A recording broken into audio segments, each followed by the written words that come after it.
कि अगर जैसे शोले पिक्चर है, सभी ने देखी है, इसलिए एग्जांपल दे रहा हूँ शोले की, सबने देखी है। शोले के एंड में यार ये डिसाइड होना है कि ये वाला हीरो मरेगा या वो वाला हीरो मरेगा, धर्मेंद्र मरेगा या अमिताभ मरेगा। और वो डिसीजन ऐसे होता है, सिक्का उछाला जाएगा तो मरेगा। कहाँ से? जब भी कोई स्टेलमेट होता है, डिसीजन कैसे लिया? सिक्का उछाल के लिया जाता है ना सर। जब दोनों टक्कर के हुए, वो बोले क्लाइमेक्स में मैं जाऊंगा, क्लाइमेक्स में मैं जाऊंगा, मैं धर्मेंद्र हूँ।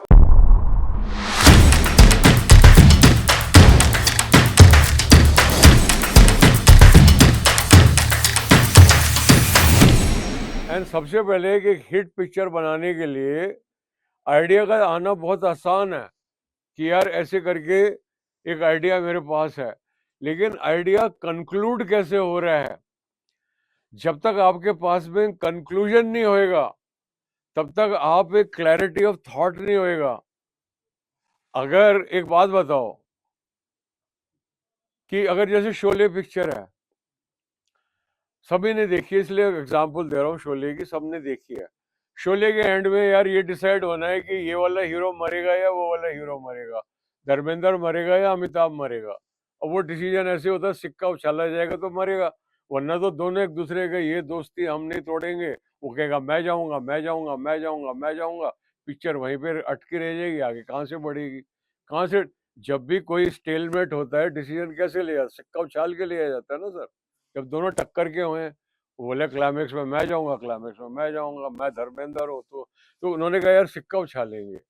तो अगर वो सिक्का उछालने का आइडिया उनको दी एंड पे आया होता है कि सिक्का उछालेंगे, या हो सकता है लिखते हुए आया हो, जब ये स्क्रीन प्ले लिखा हुआ जा रहा हो तो बोले सिक्का उछाल लेंगे।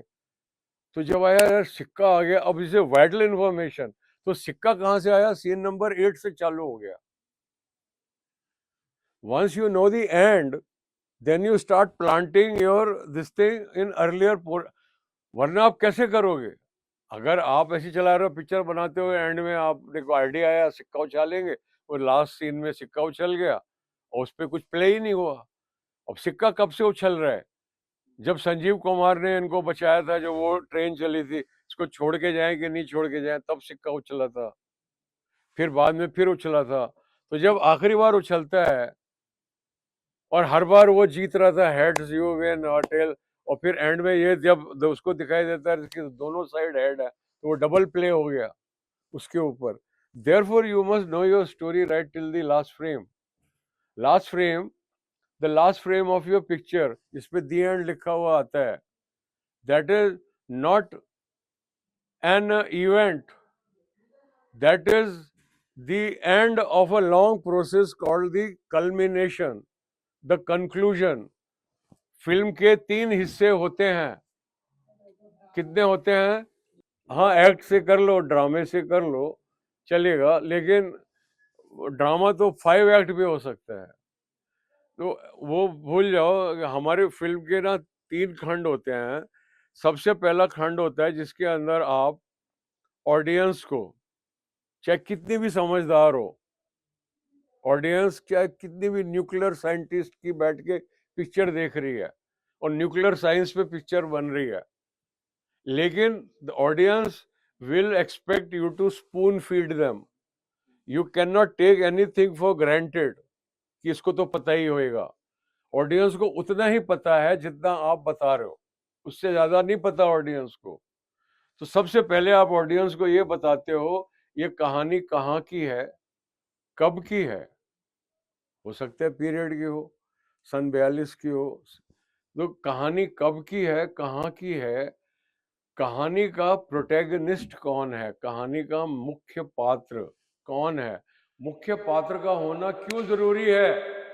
वो इसलिए चलाई जाती है कि ऑडियंस का स्टोरी में इमोशनल इन्वॉल्वमेंट हो। The audience will only become emotionally involved in what is going on screen once they start identifying with the protagonist, और उसकी जो स्ट्रगल चल रही है उसके साथ में अगर ऑडियंस की आइडेंटिफिकेशन हुई तो पिक्चर चलेगी।